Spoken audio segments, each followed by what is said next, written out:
അമേരിക്കയിലേക്കാണ് പ്രമേഹവും ഹൃദ്രോഗവും ഉൾപ്പെടെയുള്ള ആരോഗ്യ പ്രശ്നങ്ങൾ ഉള്ളവർക്ക് ഗ്രീൻ കാർഡ് നൽകേണ്ടതില്ല എന്ന് യു എസ് സ്റ്റേറ്റ് ഡിപ്പാർട്ട്മെന്റ് വിവിധ രാജ്യങ്ങളിലെ എംബസികൾക്ക് അയച്ച സർക്കുലറിലാണ് ഇക്കാര്യം വ്യക്തമാക്കിയിരിക്കുന്നത്. അമേരിക്കയിൽ എത്തുന്നവരുടെ ആരോഗ്യ പ്രശ്നങ്ങൾ കൈകാര്യം ചെയ്യുന്നതിന് ചിലവേറുന്നതാണ് നടപടിക്ക് കാരണം.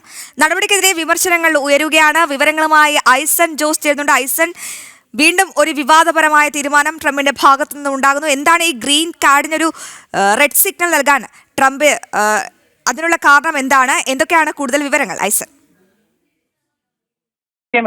വിവിധ കാരണങ്ങളാണ് ഇതിന് ചൂണ്ടിക്കാണിക്കപ്പെടുന്നത്. അത് നിലവിലുള്ള അടച്ചിടലിന്റെ വിഷയങ്ങളും ഫണ്ടിങ്, ഫെഡറൽ ഫണ്ടിങ്ങിന്റെ വിഷയങ്ങൾ മുതൽ മറ്റു വിഷയങ്ങൾ, അതായത് മെഡിക്കൽ ബില്ലിങ്ങും മെഡിക്കൽ ഫണ്ടിങ്ങും അതുപോലെ തന്നെ കുടിയേറ്റക്കാർക്ക് നൽകുന്ന മെഡിക്കൽ സഹായത്തിന്റെ വിഷയങ്ങളെല്ലാം തന്നെ ഇതിൽ പരാമർശിക്കപ്പെടുന്നുണ്ട്. പക്ഷേ നിലവിൽ നമുക്ക് ലഭ്യമാകുന്ന വിവരങ്ങൾ അനുസരിച്ച് പ്രമേഹവും അതുപോലെ തന്നെ ഹൃദ്രോഗം ഉൾപ്പെടെയുള്ള പ്രശ്നങ്ങളുള്ളവരെയാണ് പ്രധാനമായും ചൂണ്ടിക്കാണിച്ചിരിക്കുന്നതെങ്കിൽ കൂടി ഗൗരവമേറിയ രോഗങ്ങൾ, ക്യാൻസർ ഉൾപ്പെടെയുള്ള രോഗങ്ങളുള്ളവരും അതുപോലെ തന്നെ പൊണ്ണത്തടി ഉൾപ്പെടെയുള്ള പ്രശ്നങ്ങളുള്ളവരെയും ഇത്തരത്തിൽ ഗ്രീൻ കാർഡ് നൽകി അവിടേക്ക് എത്തിക്കേണ്ടതില്ല, അതായത് തൊഴിൽ ചെയ്യുന്നതിനും മറ്റും അവിടെ എത്തിക്കേണ്ടതില്ല എന്ന ഒരു നിലപാടാണ് ഇപ്പോൾ സ്വീകരിച്ചിരിക്കുന്നത്. പ്രൊഫഷണൽ വിസ നൽകേണ്ടതില്ല. മറ്റൊരു പ്രധാന വിഷയം എടുത്ത് പറയുന്നത് സ്റ്റുഡന്റ് വിസ സംബന്ധിച്ചും അതുപോലെ തന്നെ മറ്റു അൺസ്കിൽഡ് വർക്കുകളെ സംബന്ധിച്ചുമുള്ള വിസകളിൽ ഇത് ബാധകമാണോ എന്ന് സംബന്ധിച്ച് വ്യക്തതയാണ് ഇനി വരാനുള്ളത്. നിലവിലെ സാഹചര്യത്തിൽ ഈ വൈദ്യ രംഗത്ത് നടത്തേണ്ട ചെലവുകളുടെ ഒരു നിയന്ത്രണത്തിന്റെ ഭാഗമായാണ് ഇത്തരമൊരു തീരുമാനമെടുത്തിരിക്കുന്നത് എന്നാണ് മനസ്സിലാക്കാൻ സാധിക്കുന്നത്. നിലവിൽ ഇത്തരത്തിലൊരു തീരുമാനമെടുത്തതിനെതിരെ സ്വാഭാവികമായും വിമർശനങ്ങൾ ഉയരുന്നുണ്ട്.